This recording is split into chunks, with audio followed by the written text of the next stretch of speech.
You're listening to TBR Radio Presents the Dixie Heritage Hour with your host, the Director of Dixie Heritage, Dr. Ed DeVries. Back in December, specifically, it was on the day that the city of Memphis removed the statues for General Nathan Bedford Forrest and Confederate President Jefferson Davis. I received a phone call from one of our Dixie Heritage subscribers, an author by the name of Al Arnold. Al is a black man. He spent his whole life living in Mississippi, graduated from the University of Mississippi. He's also a physical therapist by occupation. But a few years back, he discovered his Confederate ancestry, and as a result of that, he wrote a book on the life and the experiences of his great-great-grandfather called An Orderly for Lee. What Al Arnold discovered was that his great-great-grandfather had been a slave of General Nathan Bedford Forrest. Forrest had freed his great-great-grandfather, and as a free black man, his great-great-grandfather enlisted in the Confederate Army and ultimately ended up serving as the personal orderly of General Robert E. Lee, and because of that, was actually a witness to the surrender at Appomattox. And so I was talking to Al, and we talked about a lot of things during the interview. General Nathan Bedford Forrest, we talked about why he believes that the Forrest statue should remain in place. We talked about Al's journey of embracing his Confederate heritage, about his ancestor and his Confederate service. We talk about a lot of things, and so let's go to that phone call now. We'll begin. At the beginning of the phone call, we were talking about, of all things, the Dukes of Hazzard, so we'll begin there. On the back of my book is a salute to the Dukes of Hazzard. Okay. Yeah, that was the generation that I came up. I'll say, who didn't like the Dukes of Hazzard? Right. When I was a kid, I think the first person I fell in love with was Daisy Duke. Right, exactly. Yeah, I have a little caption on the back of my book about that very thing. And so, how old are you? 49. You're 49. Okay, I'm 45 because I looked at the picture. You've aged well because I looked at your picture and I thought you were younger than myself. So, yeah, I got a thing here. I call it a generation when race didn't matter. Mm-hmm. I said it was the Dukes of Hazzard generation, the time when the general was every boy's dream and Daisy was every girl's envy. Yep. Well, have you ever met Catherine Bach, the lady who played Daisy Duke? I have not. Maybe 10 years ago, I had the privilege of meeting her. Mm-hmm. And it was at a Sons of Confederate Veterans event. Wow. Let me just say, she looks every bit as good. At least she did 10 years ago. She did when we were kids. Funny. That's great. And she was wearing cut-off jeans.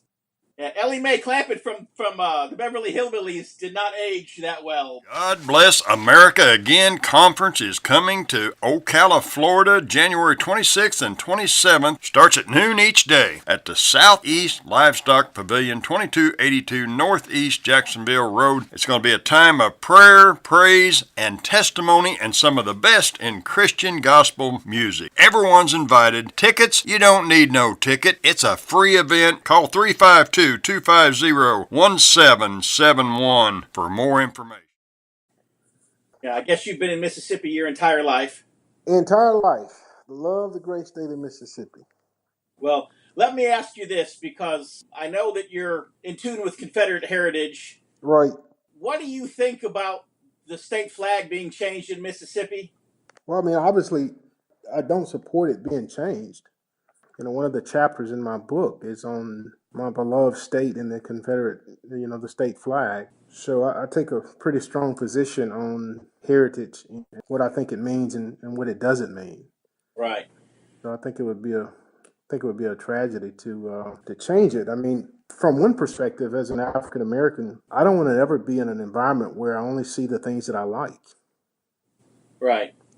So before my discovery of my Confederate heritage, my position was the flag meant so much to so many people that it didn't offend me because so many people loved it. But yet it gave me an opportunity to glimpse at history from a viewpoint that I don't ever want to forget.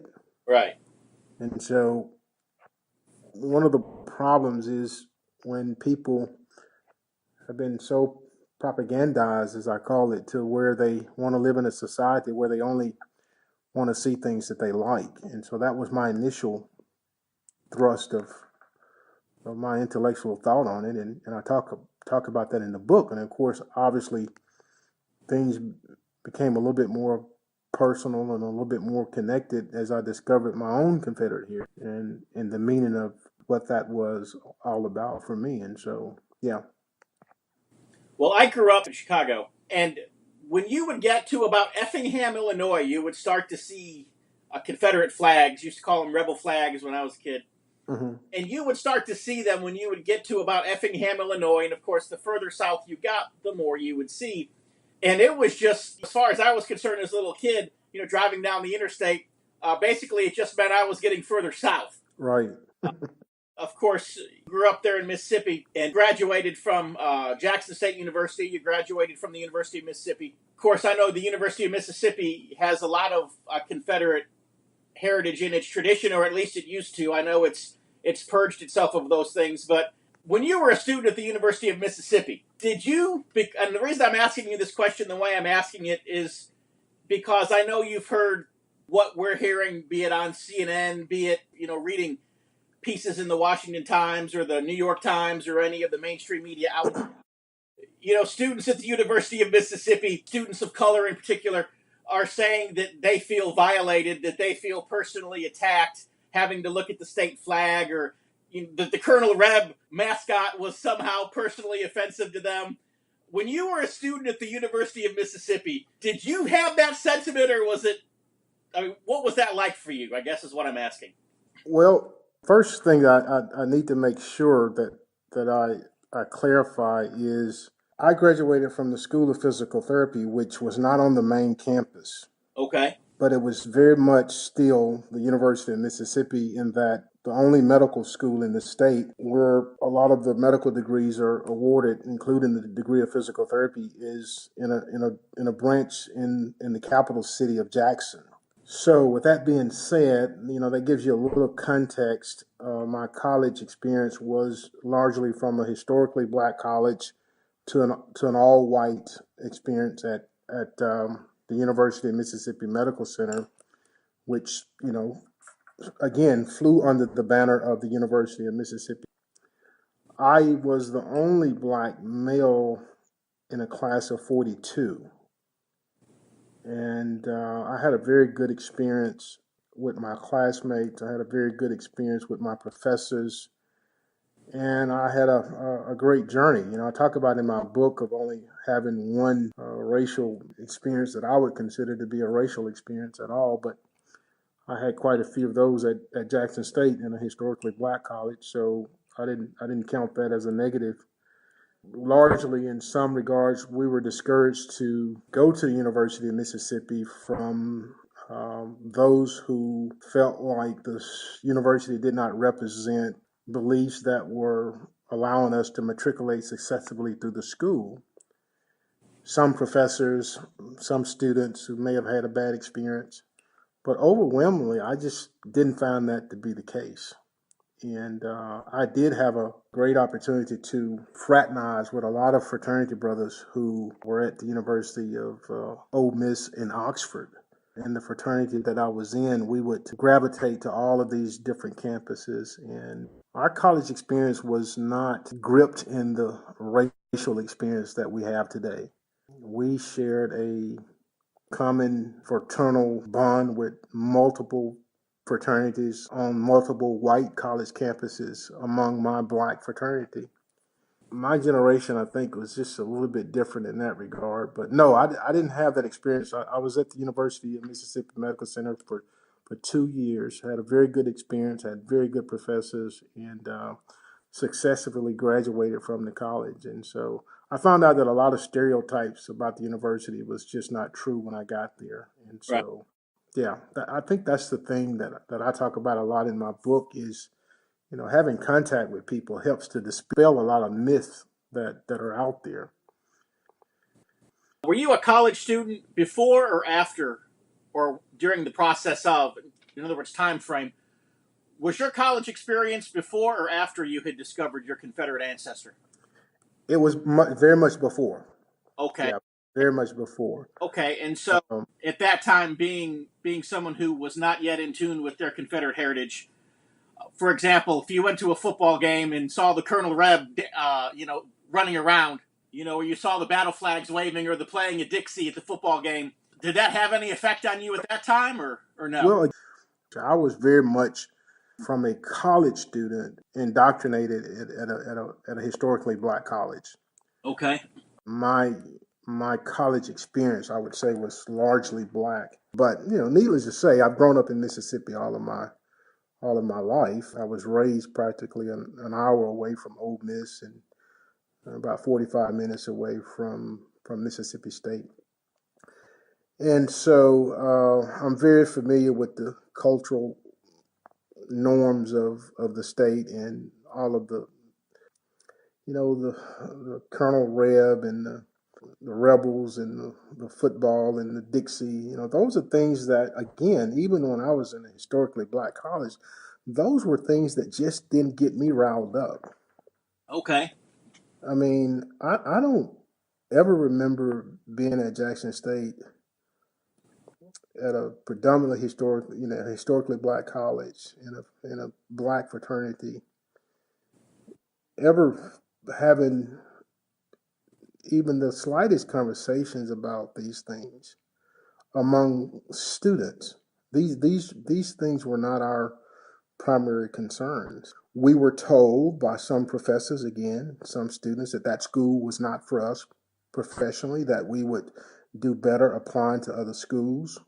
What I'm saying is, I just found that not to be the case when I actually did apply and got accepted. We were treated just like any other student and was expected to be, you know, very competitive, and it was a great educational experience. And so I'm very proud that my college experience began with indoctrination of my black heritage, and it ended at an all-white school. That I'm proud to say that my graduation from the University of Mississippi is just as a bigger part of who I am as anything.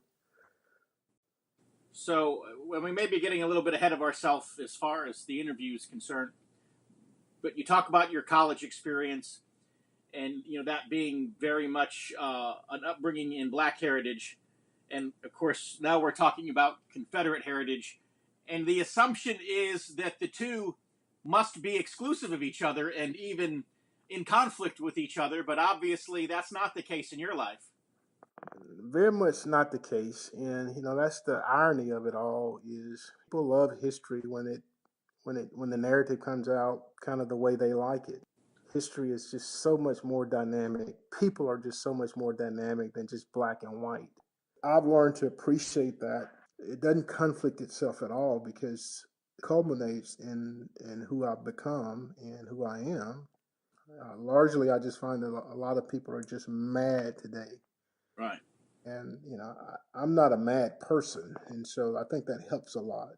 With the propaganda of the day, you have to be mad.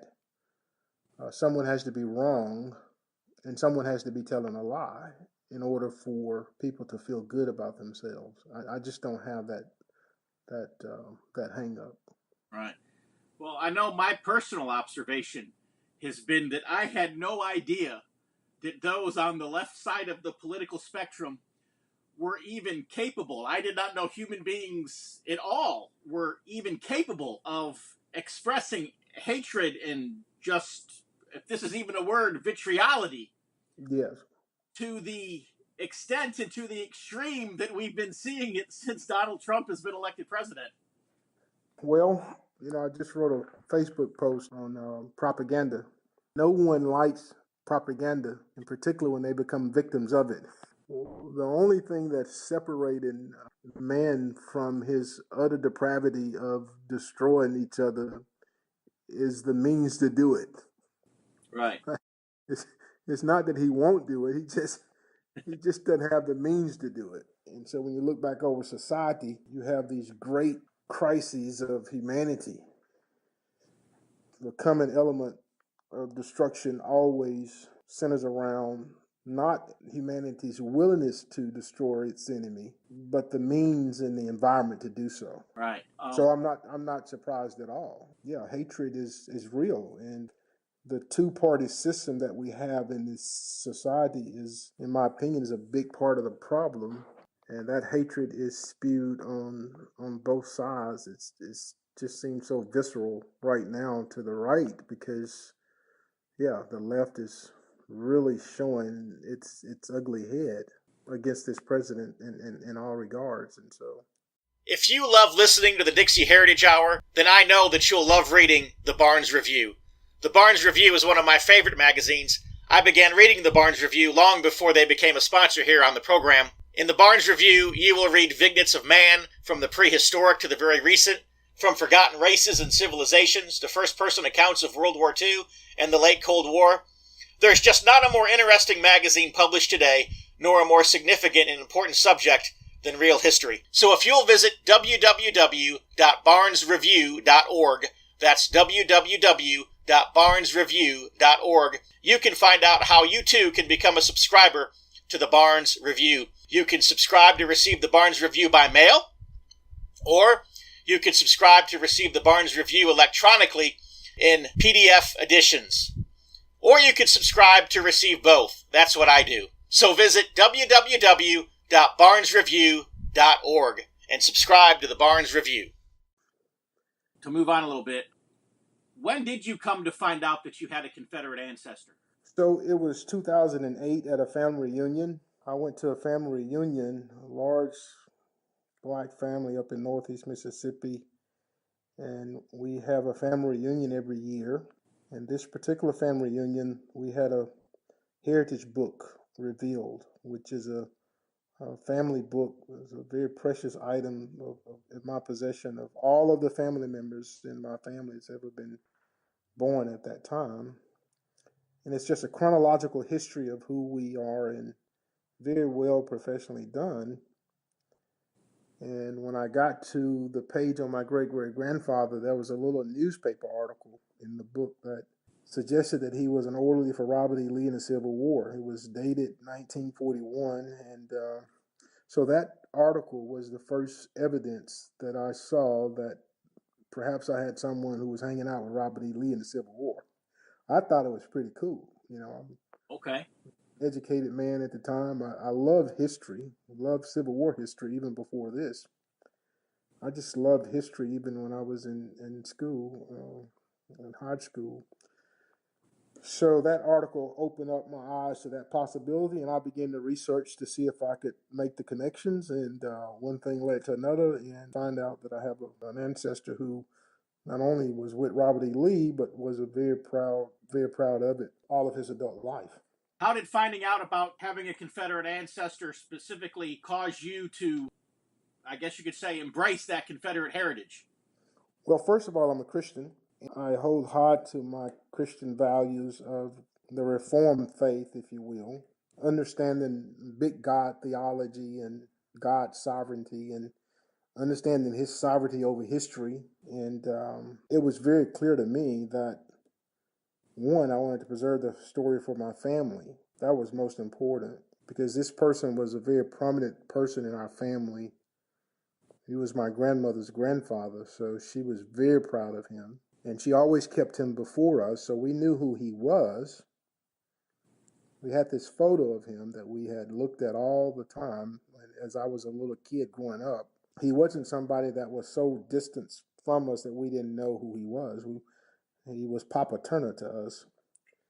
So the most important thing was to preserve it for my family, but the greater value of this story, I thought at the time, and I still think, is the redemptive story of grace and forgiveness, and the Christian motive of reconciling with your brother, and just the sheer humor that God uses sometimes in showing us how we have more in common than we think with our brothers who are different than us.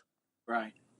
And that was the real motive behind the book, was to preserve it for my family, so that the generations ahead would know this story but more importantly, to tell the greater story of redemption, story of grace, story of forgiveness and reconciliation.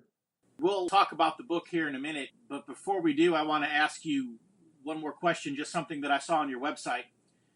You made the comment about Confederate history being black history, or Yeah. elaborate on that a little bit.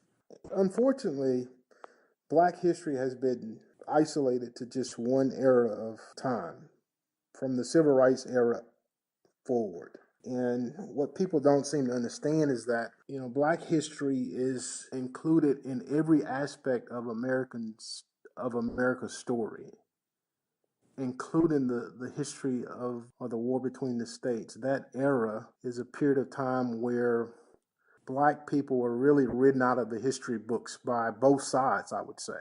Northerners wrote the story after the war. They did not do a good job of including the life and the roles of African Americans during that struggle.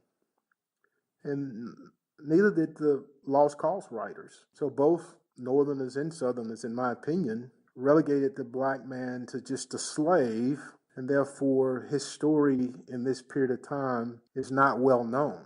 So you have men like Hope Collier from Greenwood, Mississippi, who led Teddy Roosevelt through the swamps of Mississippi in the famous black bear hunts, where we now know the famous toy, the teddy bear, was first termed after this hunt.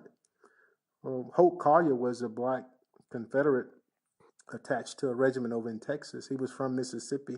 He killed more bears than Davy Crockett and Daniel Boone combined. But nobody knows his story because he was a black man during an era of time when black men didn't have stories. Right. And so I'm trying to reclaim those stories and not allow slavery or the era of the time or the negativity that even blacks have against people of that day to bury those stories. Those stories are our stories. I mean, they're a part of who we are, and they need to be told. So yeah, Confederate heritage is if 1 in 7 slaves go north, what happened to the 6 out of the 7 that stayed south? Right.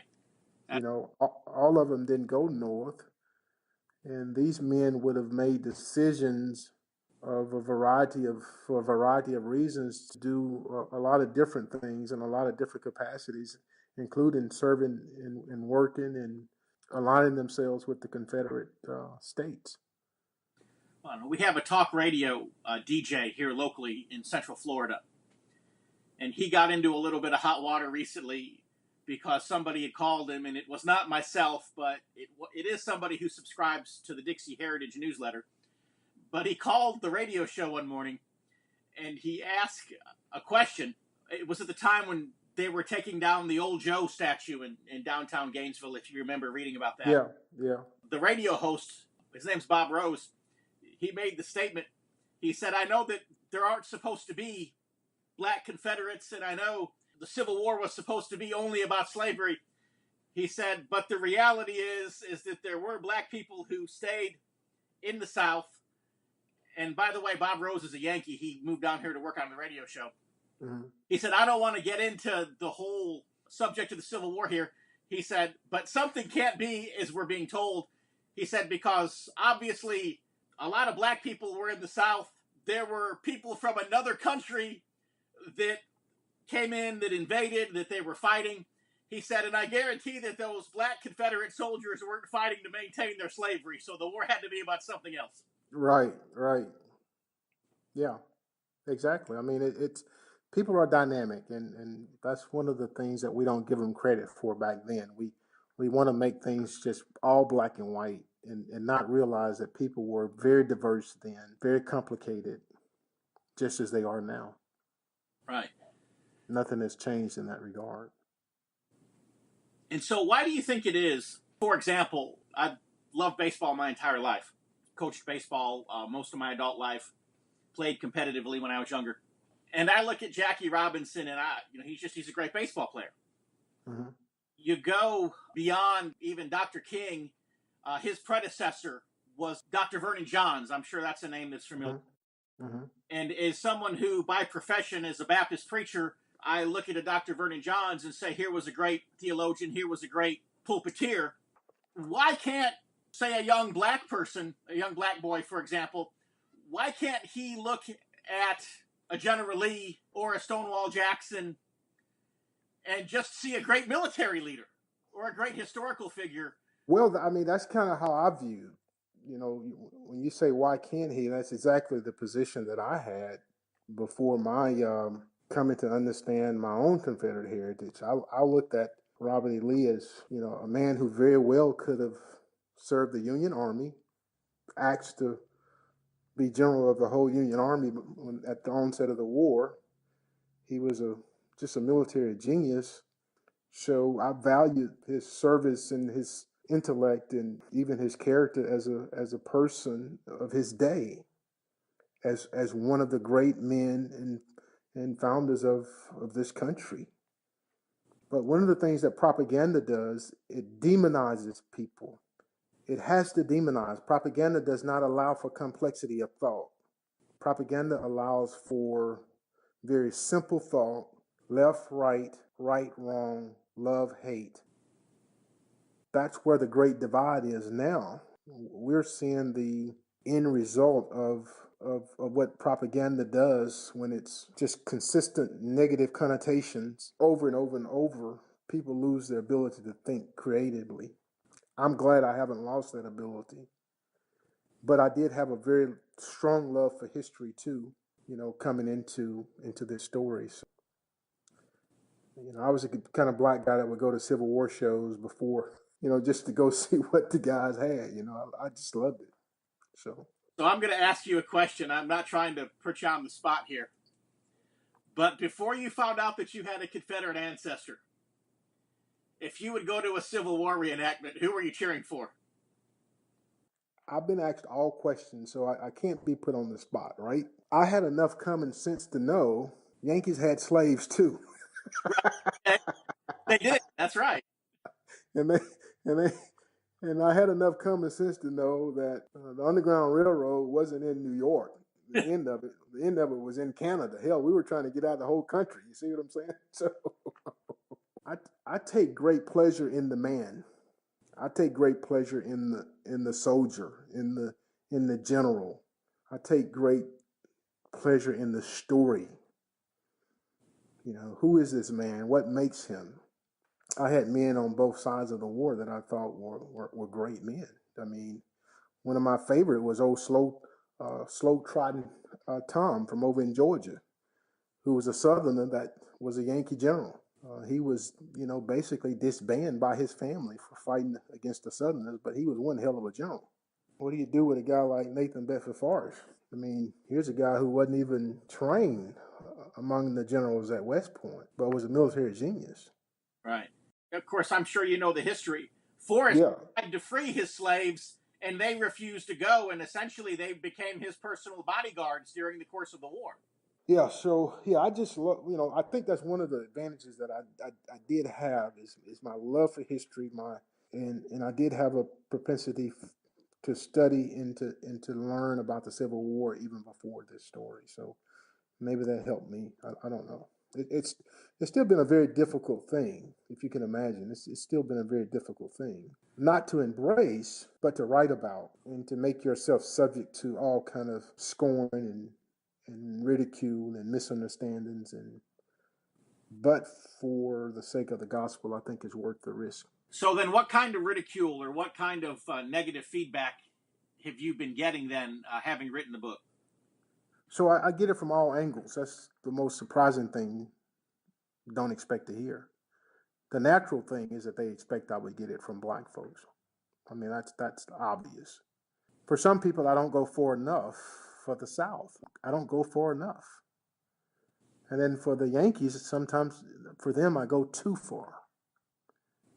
And so that's the whole narrative with the Civil War is in Confederate heritage, everybody has an angle.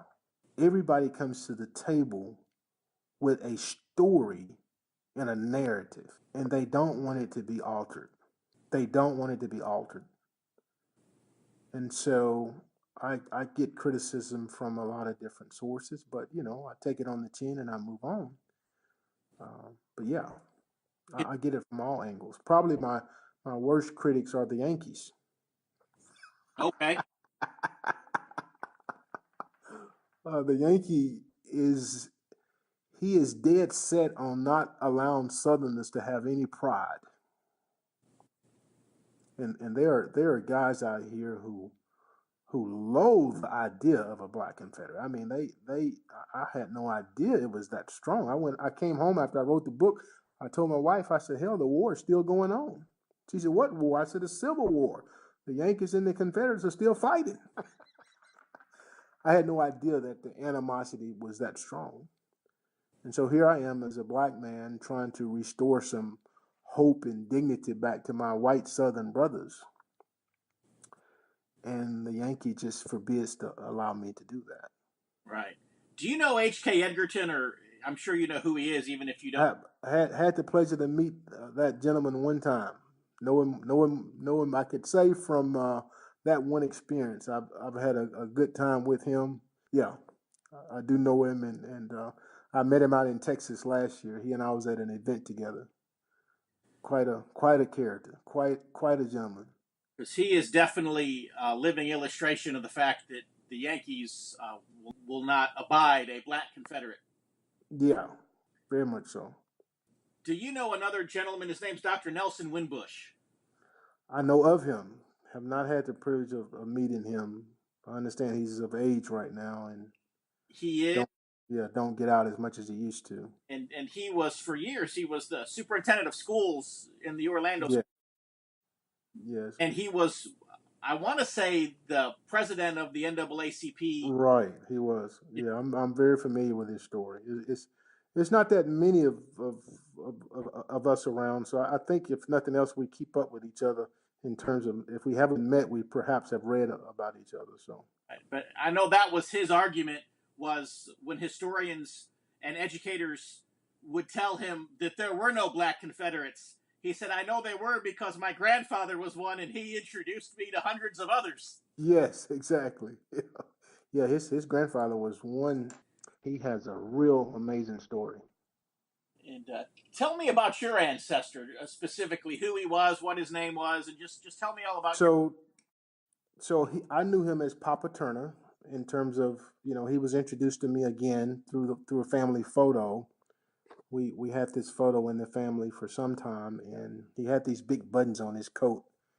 And all we knew is that, he was a slave and he was my grandmother's grandfather, and we called him Papa Turner because that's what she called him. And lo and behold, Papa Turner, his name was Turner Hall. I discovered this article that he was with Robert E. Lee in the Civil War as an orderly. And what really struck me was the blacks and the whites in his community held him to be a hero. And that was in 1941 out in Oklahoma. He was a very celebrated man on both sides of the community because of his service to Robert E. Lee. I thought that was very strange. He was so celebrated that they sent him to New York City to be interviewed on We the People, which is a national talk radio show. That was 1941. In 1938, he went to the Gettysburg reunion, which was the last reunion of the Blue and Grays, and it was the 75th reunion, and so he was there as a black Confederate. He went with about 66 other men from Oklahoma on an all-expense-paid trip out there. And then he was a guest of honor at a local parade in 1940 in Hugo. Guest of honor for the local parade, again, for his service to Robert E. Lee. So he was a traveled man. I thought, it was interesting for his day and time to have been a slave, perhaps, and gone through the Civil War 4 years. And then 72 years later, he has a gift given to him by Nathan Bedford Forrest. He says the most valuable thing he had in life. I was like, wow. He's cherishing his time as a black man who had served in the Confederate armies. And he's going to these reunions, and he's a very well-respected man. And he was a carpenter by trade, and he died in 1942 at the age of 102. I did find out that originally he was from North Carolina, he came back to Oklahoma, Mississippi after the war, which is right outside of Tupelo. And so I was born in Oklahoma 103 years after the war. So our roots were still there. From Oklahoma, Mississippi, he ended up moving about 1906, 1902, somewhere in that time. He moved out to Oklahoma with the family that he had served for like 5 generations. And so it's kind of interesting how his story got preserved in the paper. He had a friend of his that was a young man who had befriended him.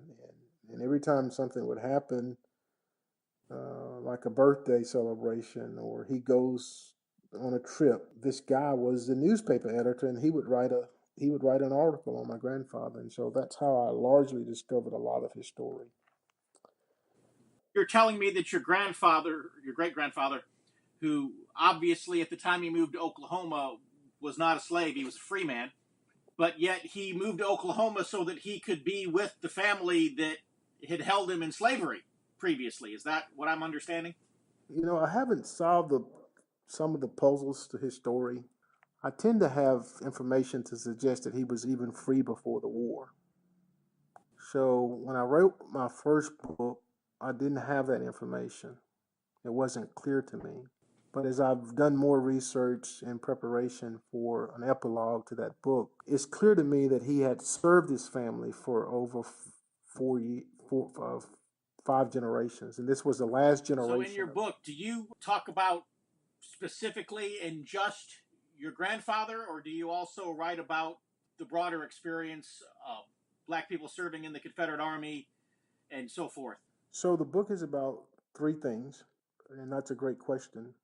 First of all, it's about my ancestor and my discovery of his story.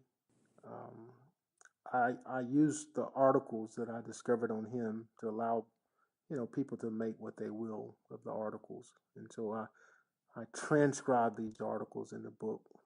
So it's his story, then it's my story, a modern black man growing up in Mississippi, and how I came to embrace my Confederate heritage. So the book is also about me. It's about my experiences in Mississippi. It's about my racial experiences and my views as to issues regarding today's social ills and hang-ups over race and reconciliation.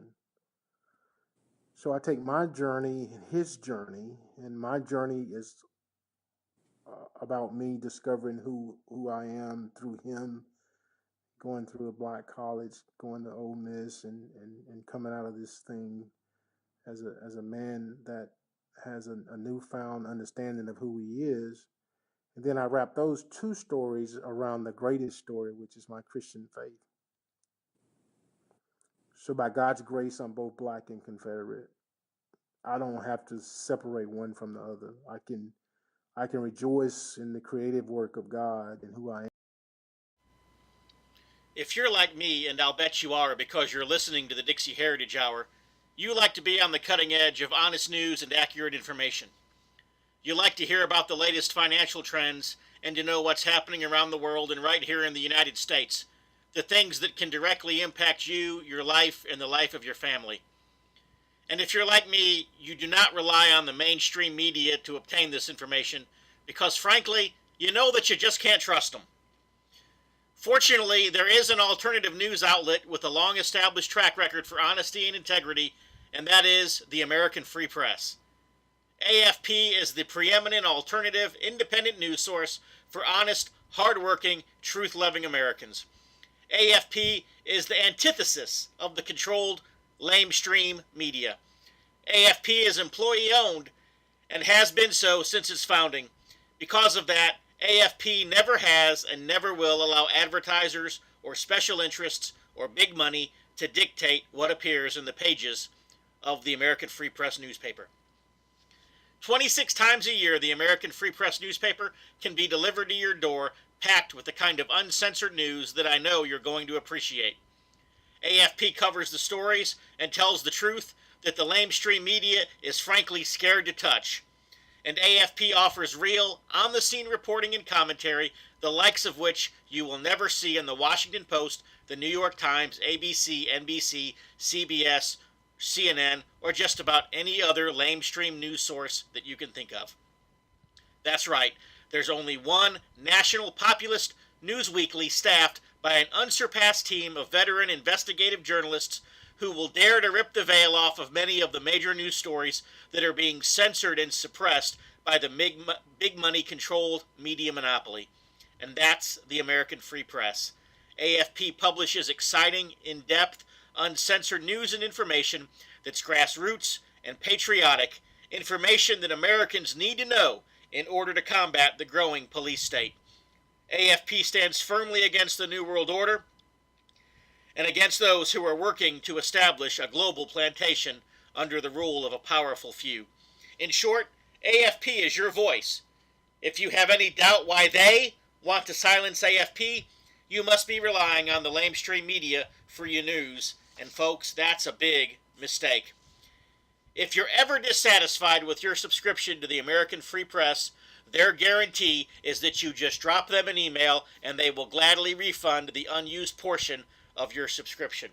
So what are you waiting for? Visit www.americanfreepress.net. Once again, www.americanfreepress.net. And find out about the American Free Press. Do it today. Well, there are, for example, Mary Tyler Moore, you know who she is, Hollywood, Right.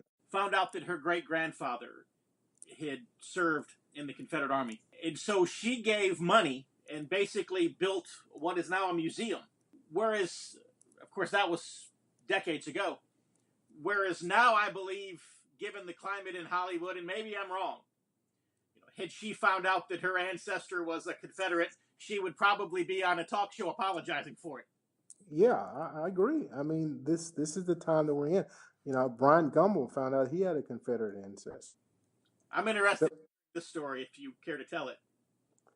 Well, I mean, Brian Gumbel was shocked to find out that he had a Confederate ancestor that also fought on the Union Army. He was a Confederate first, then he fought with the Union Army. I mean, Keenan Avery Wanon, who is the famous comedian, discovered that his ancestor was kidnapped by the abolitionists and taken to Canada. He was one of the black men that actually made it all the way through the Underground Railroad. He escaped from the abolitionists and came back to South Carolina and said it was a great day to be back home. People were complex. Right. And that's a part of who we are as Americans. And so everything is not just this straight black and white narrative that people want to make it out to be, but the powers to be of today, the propaganda of the day, let me say it that way. It works. Propaganda works. It's effective. If I tell you over and over and over and over again that your history started in the 60s with the Civil Rights Movement, that's all you'll ever know. Your whole mind will be warped. It's not that I disrespect anything that my forefathers during the civil rights era did. I'm very grateful for it. I'm a byproduct of it. But you got to understand, I was born the year Martin Luther King was killed, so that's not my generation. Right. And I'm saying that it was a black man who was shot first in the Revolutionary War. Why do we have to start our history in the 60s? Why can't we go back to the Revolutionary War? I'm going to tell you an amazing thing that I discovered in this story. I had no clue going into this that Indians owned slaves. That was a real shock to me, that the 5 major tribes owned slaves, and they owned black slaves. Which makes it harder for them to claim the victim status that they like to claim. Well, I mean, do black people stop going to casinos now? Hell, I would take that.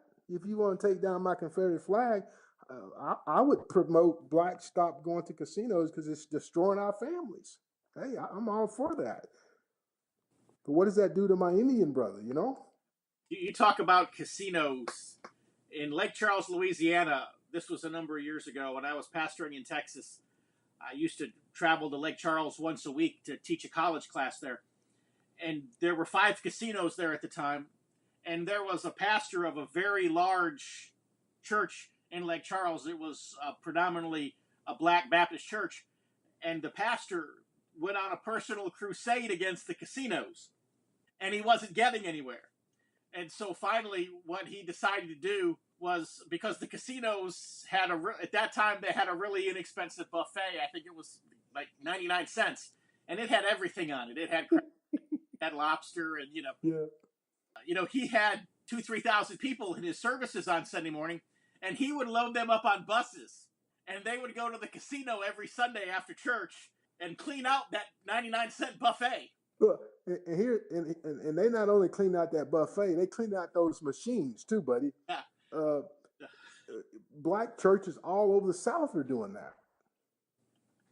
I mean, it's ironic, but yeah. I mean, I went to Oklahoma on a book event a couple months ago, and I was thinking about the Trail of Tears. And where I'm from, it was the Chickasaw Indians. From 1830 to about 1851, the Trail of Tears began, and these Indians began to go out to Oklahoma. And I was just thinking about how far my great-great-grandfather had made it away from home. Man, that's a long way. And he went on train, but those who were on the Trail of Tears walked. And one of the things that dawned on me, Ed, the whole time I was driving, was if the Indians had slaves, do you know who else would have been with those Indians on that Trail of Tears? Yep. They're slaves. Nobody ever told me that. I've never seen a depiction of the Trail of Tears showing the slaves. So here's another example of where black people just get written out of the story. But it's a known fact that all of those 5 tribes, Cherokee, the Creek, all of these tribes, the 5 major civilized tribes, had slaves with them on that Trail of Tears. And so I'm reading now some of the history of these tribes and the slaves that they own up in the area that I'm from. When the Presbyterian missionaries came in to evangelize the Indians, they first found that they had to evangelize some of the black slaves because they were easier to understand the language and to trust. And the Indians had more of a distrust. So it's been a wild ride of a journey of history. But yeah, that's a lot that people just don't give thought to. Dad, these people are just people, aren't they? And so I'm glad you're beginning to see that. They're people just like everybody else. They're humans. They have families. And then I took my son to the National Sons of Confederate Convention. He went with me up in my oldest boy. I don't have an indoctrination program with my kids. I've taught my kids to love people, to accept people. And I remember my daughter, when she saw some Confederate statues being stomped on the ground, she called me, and she was obviously, hurt because she was thinking about a guy that she had met out in Texas named Larry. And Larry was so nice to us and so gracious. And all she could think about was Larry and how that made him feel. And so that's the lesson to be learned when you're dealing with things that are different than you. What Jesus did is he always went towards people who were different than he was. He never just hung out with people who were like him. It was just, Martin Luther King said, one day, sons of the slave owner and sons of the slaves will sit down at the table of brotherly love. Well, for me, that day has come. And so I tell my African American brothers, don't make an assumption about someone who's holding a Confederate flag unless you're willing to go sit at his table and eat with him and get to know him. And so you have all these people, they watch the news and they make these comments, those people, and yet they not one time knocked on the door of their neighbor and say, hey, can I sit down and have a meal with you and talk to you about this? And what is this all about? This is how we do Christianity, okay? We don't make judgments on people. We go and we sit down and we fellowship with people. Tell me, how does somebody get a copy of your book? So I have a website, orderlyforlee.com. Orderlyforlee.com. You can order the paperback version of my book. I have a color version of the new book that just came out in October 1. It's more of a youth college adult edition. I'm trying to get it into more mainstream education, so I added like 3 more chapters to it. I put some illustrations in it, and I got a guy named James Meredith, who was the first African American to integrate Ole Miss. James Meredith wrote the foreword to my new book. It's called Robert E. Lee's Orderly: A Black Youth Southern Inheritance. And again, on the back of that book, I call it a generation when race didn't matter. It was the Dukes of Hazzard generation, the time when the general was every boy's dream and Daisy was every girl's envy. So James Meredith wrote the foreword to this book, and I have a black and white copy of it as well as a colored version. I had a friend of mine who's a black guy who holds his Confederate heritage up in New York named Gregory Newsom. He did the illustrations for this book. And then the original book was a self-published book, but it's available also at my website. And then, of course, on Amazon, you can get the ebook of both. And you also can order the paperback book on Amazon. My publisher for the new book is in California. It's called Ink and Bean Press. And so I think you also can get it at Ink and Bean Press. But the new book by Ink and Bean Press is also available at any bookstore. You can go in and order it and request it, and they should be able to get it for you as well. And its title is also Orderly for Lee? Robert E. Lee's Orderly. Robert E. Lee's Orderly. A Black Man's Southern Journey is the first book. And Robert E. Lee's Orderly, A Black Youth Southern Inheritance is the second book. And for a signed copy, of course, you would have to go through my website because I actually ship them, sign them and ship them out myself. Okay, very good. I want to just ask you 2 more questions before we go. You had mentioned extensively talking about your Christian faith, and I'm going to assume, given the fact that your grandfather worked so intimately with General Lee for several years, I know General Lee was a tremendous Christian gentleman. I've written the 17-chapter book where I totally ignore Lee's military career and write entirely on Lee, the Christian. It's called The Christian Testimony of General Robert E. Lee. And Lee was a dynamic Christian, and I know that he was also very evangelistic towards those that were around him. I'm sure that if your great-grandfather was not a Christian when he met General Lee, he probably became one being involved with General Lee. But I don't just want to assume that. So I'm going to ask the question, was your great-grandfather a Christian? People of that day had fundamental Christian beliefs. I mean, I see it all throughout the war as I'm reading these stories of these men. I'm reading a book right now from a gentleman down in Raymond, Mississippi, the Battle of Champion Hill, the letters that he's writing to his wife, Matilda, and just some of the prayers that they prayed and the godly thoughts that they had. I mean, it's moving, you know, despite the circumstances. And Robert E. Lee was the epitome of that. You know, a guy who went through West Point without receiving a demerit. I don't think that's ever been done. He was a fine Christian gentleman in all sense of the word, and great Christian influence. The only thing that I can say with regards to my family is that the faith of my fathers were handed down to my fathers. My grandmother, my grandfather were Christians. Their parents were Christians. And the youngest daughter of my great-great-grandfather, Mama Will, who was my great-grandmother, was a great Christian. I do know that great-great-grandfather, he worked in the Christian church. He worked for 15 years in the Baptist church in Oklahoma. He worked at the Presbyterian church for over 10 years. He was a very faithful man with his word and with his deeds. He was revered by all of the kids in his community. And he knew everybody in his community by first name. Even at the age of 98, he had a very sharp memory and had a very quick step, according to the records. And so I believe his character would hold up. And I believe that he and Nathan Bedford Forrest are in the same heaven together right now. I believe that to the bottom of my heart, that in Christ, all things are reconciled. And there is only one heaven and one God, And when God told me that the Confederates are going to be in heaven too, I said, well, I might as well start loving them now. No need to wait until I get to heaven. Right.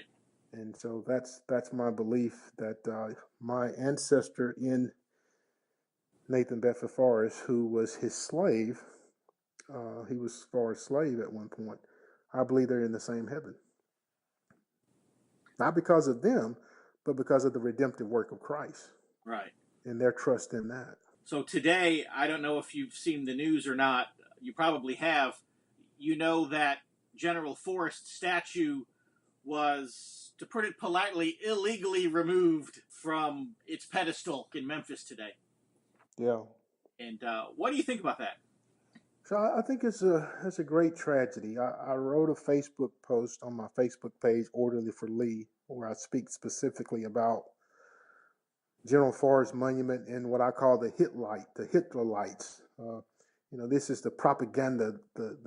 Hitler used a lot of propaganda even before the great Christian persecutions in the year 303. There was a lot of propaganda leading up to the times of persecution. And what we're seeing is just the end results of what the propaganda of the day has led to. Years of propaganda against these things and unfortunate events like what happened out in Charleston. And the whole concept that there's a right and a wrong, there's a left and a right, there's love and hate, there can be no in between. People's hearts are so depraved that bitterness from 150 years ago can control and manipulate the thoughts and the hearts of people in the masses. And propaganda is that which does that. I think Nathan Bedford Forrest, my book, the chapter on him is called The Good, the Bad, and the Ugly. It's the longest chapter in my book, but it's also my favorite chapter.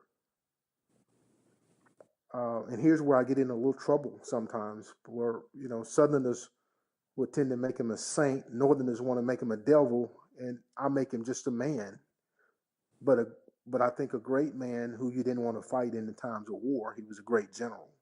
A big part of my book is centered around his salvation experience, who he was as a person in the redemptive story of grace. So here's my challenge to African Americans, and I've never had an African American push back against this.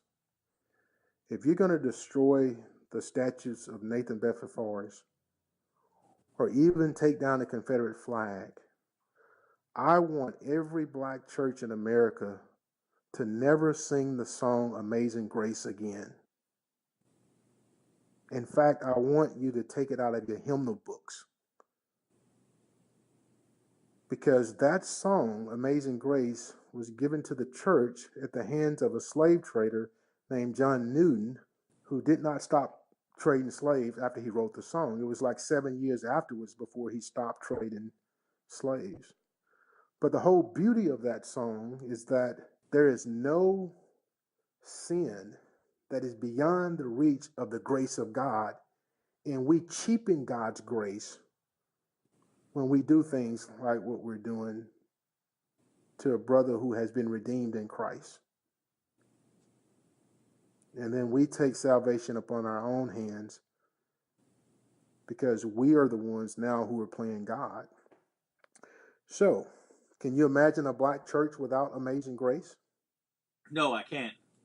It's the most ridiculous thing that you've ever heard. Well, neither can I imagine the South without its Confederate heritage. It's who we are in the South. It's a big part of the South. It is rooted. It is deeply ingrained. The descendants of Southern Confederates will always be in the South, and they have nothing to be ashamed of. Nothing to be ashamed of. There are no sins of our fathers that are held against us. And so I tell my Southern brother to hold your head up high.